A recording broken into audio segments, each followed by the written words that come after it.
Salama, bien-aimé dans le Seigneur, c'est bien moi, votre sœur Déborah, l'humble servante du Seigneur et la vôtre aussi. Comme vous avez vu le titre, bien-aimé, je viens encore donner un message pour le Marcelo, un songe que j'ai eu ce matin avant de me réveiller. Voilà, la Bible dit que ce qu'un homme aura semé, il va le récolter. Monsieur Marcelo Tounassi, vous avez cherché la gloire, vous avez cherché le succès, vous avez cherché la gloire, votre gloire à vous et non celle de Tata Nzambe. C'est pour ça qu'aujourd'hui, il vous arrive tout ce qui vous arrive. Comme vous avez cherché votre gloire, votre succès, vous avez cherché à vous faire connaître du monde entier, et bien voilà, vous récoltez ce que vous avez semé. Donc les gens parlent de vous tous les jours, mais malheureusement, pas en bien. Pas parce que vous avez fait de bonnes œuvres, mais parce que vous avez fait une mauvaise œuvre. Et en fait, ce n'est pas intéressant du tout. Parce que vaut mieux qu'on parle de soi pour des bonnes œuvres. Quand la terre entière commence à parler de vous, parce que vous avez fait des mauvais choix, une mauvaise chose, ce n'est pas bien. Voilà. Donc aujourd'hui, vous récoltez ce que vous avez semé. Vous avez cherché la gloire, vous avez cherché le succès à n'importe quel prix. Et voilà qu'aujourd'hui, Tata Nzambe donne des messages aux uns et aux autres pour vous parler, pour que vous vous repentiez, pour que vous disiez la vérité. Qu'est-ce qui s'est passé avec la sœur Blanche? Mais vous faites la sourde oreille. Parce que peut-être Tata Nzambe a-t-il déjà endurci votre cœur? Parce que c'est comme ça qu'il opère. Lorsqu'il veut frapper quelqu'un, il endurcit son cœur. Donc si vous n'écoutez pas, si vos complices n'écoutent pas, il n'y a rien de surprenant. Parce que Tata Nzambe, c'est lui-même qui endurcit le cœur de quelqu'un quand il veut le corriger. Nous voyons l'exemple avec Pharaon. Le songe que j'ai eu aujourd'hui. Donc, c'était comme aux obsèques en fait. C'était comme la scène des obsèques où il y avait tout le monde qui était assis. Et j'ai vu d'un côté, il y avait des gens d'un côté. Et de l'autre côté, il y avait les pasteurs, les gens de Marcelo, ses complices, les gens qui sont avec lui, qui le soutiennent. Et il y avait un dialogue, un discours entre moi et M. Marcelo qui se permettait de me menacer. Donc, il était en train de me menacer. Il parlait. Après, moi aussi, je me suis mise à parler. J'ai dit, si je n'ai pas peur de dire la vérité à celle qui m'a mise au monde, ce n'est pas à vous que j'aurai peur de dire la vérité. Donc, je répète, je lui ai dit, si je n'ai pas peur de dire la vérité à celle qui m'a mise au monde, ce n'est pas à vous que j'aurai peur de dire la vérité. Et pourquoi Tata Nzambe sort le nom de ma maman? Prends l'exemple de ma maman. Parce que la Bible dit, honore ton père et ta mère. Nos parents sont des personnes que nous sommes censés respecter, honorer. Parce que c'est eux que Tata Nzambe a choisi pour qu'on vienne au monde. Notre maman, notre papa, particulièrement notre maman, d'où nous sommes sortis, c'est par elle que nous venons au monde. Donc nous sommes censés donner beaucoup de respect à nos parents et beaucoup à notre maman. Je ne dis pas qu'on doit plus respecter les mamans que les papas, mais il faut beaucoup respecter les mamans parce que c'est par les mamans que nous venons au monde. Et Tata Nzambe dit dans sa parole, c'est pour ça qu'il dit honore ton père et ta mère. Parce qu'ils sont les instruments que lui, il a choisis pour qu'on vienne sur la terre. Et dans le rêve, je disais, si je n'ai pas peur de dire la vérité à ma mère, ce n'est pas à vous que j'aurais peur de dire la vérité. Et je disais donc pourquoi Tata Nzambe prend l'exemple de la mère. Parce que justement, à cause du respect et l'honneur qu'on leur doit, à cause du respect et l'honneur qu'on leur doit, les parents sont donc les personnes à qui c'est difficile quand même assez difficile de dire la vérité. À cause de l'honneur et du respect qu'on leur doit. Vous allez voir, parfois, vous voulez dire quelque chose à votre père ou à votre mère, mais vous ne pouvez pas. Parce que vous vous rappelez que c'est ton père, c'est ta mère. Mais pourquoi Tata Nzambe? Parce que dans le rêve, c'est Tata Nzambe qui parle. Voilà. Il se sert de nous pour parler dans les rêves. Mais pourquoi il m'a fait sortir cette phrase? Parce que c'est lui qui parle. Vous savez, quand un enfant n'a pas peur de dire la vérité à ses parents, à son père ou à sa mère, c'est un enfant qui est droit. C'est un enfant qui a la droiture. Et c'est un enfant dans lequel il y a la vérité. Parce que vous allez voir un enfant, ceux qui ont des enfants, ils savent de quoi je parle. Un enfant qui n'a jamais peur de te dire la vérité. À toi papa, à toi maman, c'est un enfant en qui il y a la droiture. Et c'est un enfant en qui il y a la vérité. Ce n'est pas de l'impolitesse. C'est la semence de la vérité qui est en lui. Hors d'enfant là, il ne va pas te dire la vérité, il ne va pas avec impolitesse, non. Il va te dire la vérité avec respect. Parce qu'il n'oublie pas que tu es son père, que tu es sa mère. Mais tu verras, il aura la facilité de te dire la vérité. Parce qu'il est né comme ça.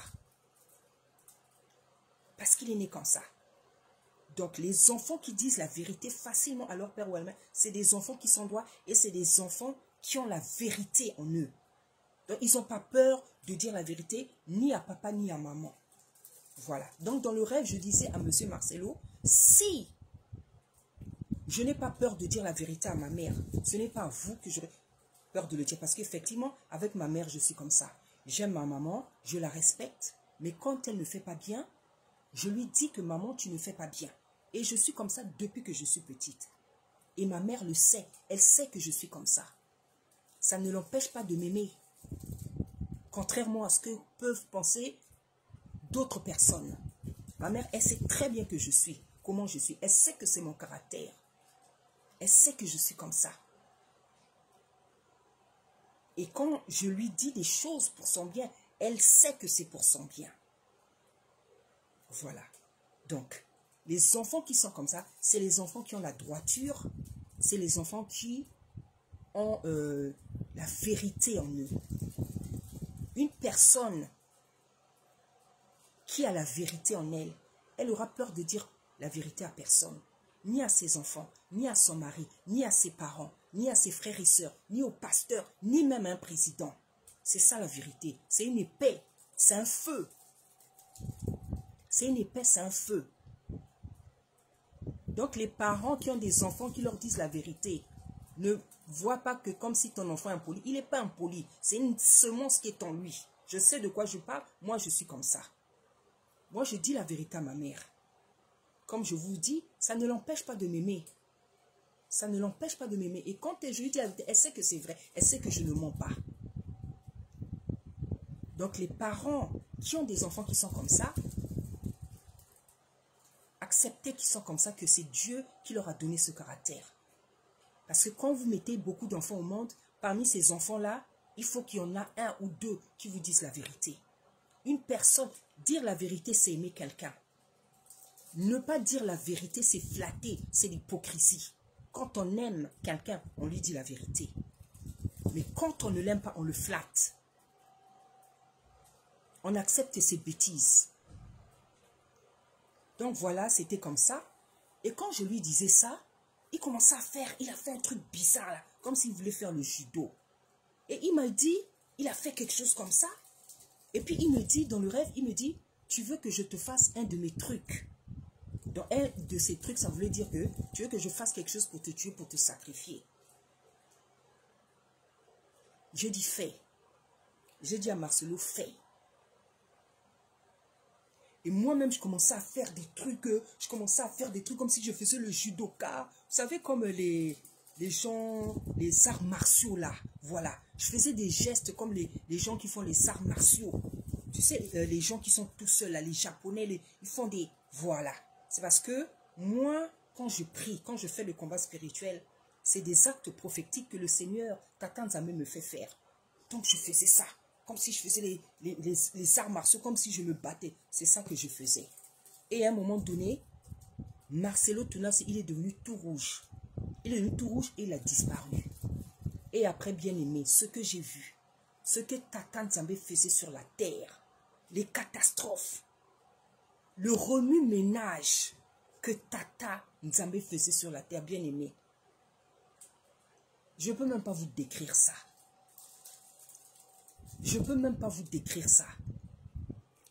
Donc, je ne sais pas si c'est parce qu'il m'avait menacé ou si Tata Nzambe faisait tout ça pour Blanche.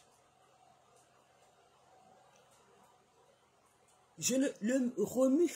C'est-à-dire ce que Tata Nzambe faisait sur la terre, bien aimé. Je ne peux même pas vous décrire. Donc, Tata Nzambe mettait tout, comment on dit, tout son dessus, je ne sais pas comment on dit là. Il faisait tout remuer. Il ridiculisait des gens. Il ridiculisait des gens. Il ridiculisait des pasteurs. Il ridiculisait, bien aimé. Il rendait les gens fous à cause de cette affaire-là. Il rendait les gens fous à cause de cette affaire. Donc, ce que je viens dire ici à M. Tunasi,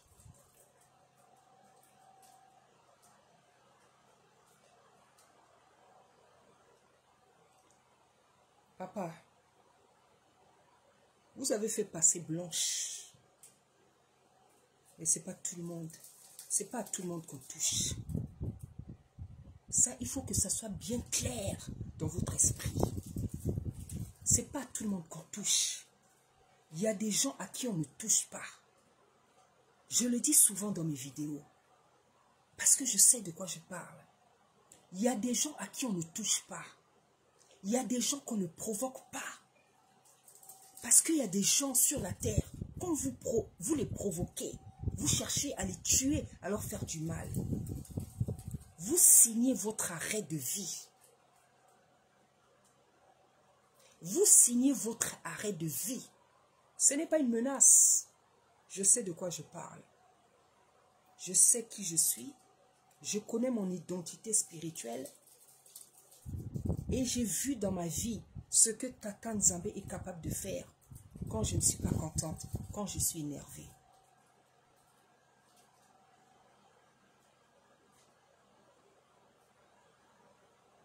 Si c'est des pensées qui vous traversent l'esprit, c'est tant pis pour vous. C'est tant pis pour vous. Là, ce que je vois, ce n'est même pas des choses que je demande à Tata Nzambe. Il vient me montrer ce qu'il a envie de me montrer. Mais imaginez que je prends des prières, je prends des phrases, je les fasse monter au trône de Tata Nzambe pour me plaindre de vous, de ce que vous avez fait à Blanche, ou de ce qu'il m'a montré même. Papa, ta chute ne sera pas lointaine. Ta chute ne sera pas lointaine. Ne te cherche pas des problèmes. Tu en as assez. Tu as fait quelque chose d'assez grave. Tu as fait passer ta femme. Ne te rajoute pas des problèmes. Parce que jusqu'à présent, c'est Tata Nzambe qui me montre les choses, qui me montre ce qu'il a envie de me montrer. Mais je ne suis pas encore plein de toi, hein, par rapport à ce que tu as fait à Blanche. Parce que je suis une femme. Je peux faire monter des prières vers le Père, en tant que père, en tant que mère plutôt, en tant que femme, en tant que servante. Tu as assez de problèmes, papa. Ne t'en cherche pas davantage. Je sais qui je suis. Et quand je parle comme ça, papa, c'est pas pour te menacer, hein.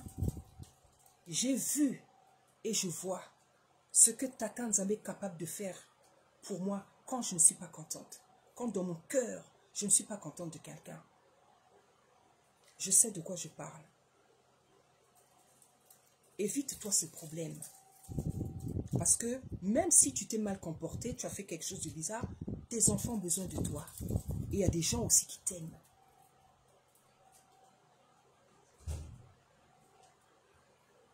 La Bible dit que Tata Nzambe ne laissait aucune parole de Samuel, du prophète Samuel, par terre. Je suis comme ça. Tata Nzambe entend. Il a l'habitude d'écouter tout ce que je dis. C'est pour ça que je n'aime pas m'énerver. J'ai appris à ne plus m'énerver. Parce que quand je m'énervais, je voyais ce que Tata Nzambe faisait aux gens avec qui je ne suis pas content. J'ai appris à ne plus m'énerver. Et je n'aime pas aussi m'énerver avec quelqu'un. Parce que quand je m'énerve, quand je parle, même avant que Tata Nzambe réagisse, même quand je parle, je sens déjà en moi l'humeur de Tata Nzambe. Ce n'est pas parce que je suis meilleur que quelqu'un. C'est parce que Tata Nzambe sait qui je suis. Vous savez, quand vous ne cherchez pas les histoires aux gens, quand vous avez un bon cœur, quand vous êtes droit, quand vous acceptez les sacrifices de Tata Nzambe dans votre vie, quand Tata Nzambe sait que pour lui, vous êtes capable de tout, il faut faire attention à ce genre de personnes. Il faut faire attention à ce genre de personnes. Si c'est ce que vous avez dans la tête, allez-y. Et vous saurez qu'il y a servante et servante. Qu'il y a personne et personne sur la terre. Si c'est là que vous voulez vous aventurer, parce que votre confiance est assise dans vos histoires de la franc-maçonnerie, quand vous avez l'habitude de sacrifier les gens, vous dites que non, il suffit qu'on veuille sacrifier une personne, elle va passer. Avec tout le monde, ça ne marche pas. Avec tout le monde, ça ne marche pas. Et si Tata Nzambe a laissé partir Blanche, c'est pas qu'il était incapable de la protéger. Non. Blanche va ressusciter. Parce qu'il y a une prophétesse de Brazzaville qui avait vu ça. Et la vidéo est sur ma chaîne. Vous pensez que c'est peut-être un jeu. Tel que Blanche crie vengeance là, elle va ressusciter. Et elle ne va pas ressusciter parce qu'elle crie vengeance. Elle va ressusciter parce que ce n'était pas son temps. Il y a des gens qui sont partis. Ce n'était pas aussi sur leur temps. Blanche est spéciale. Blanche est spéciale.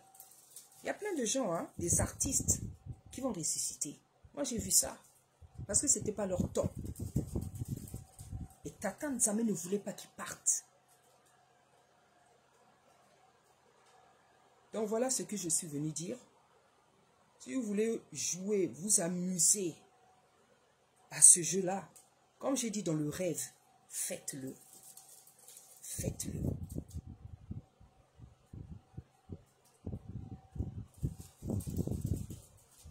Et on verra qui est vrai et qui est faux sur la terre. On verra de qui sur la terre Tata Nzambe a besoin.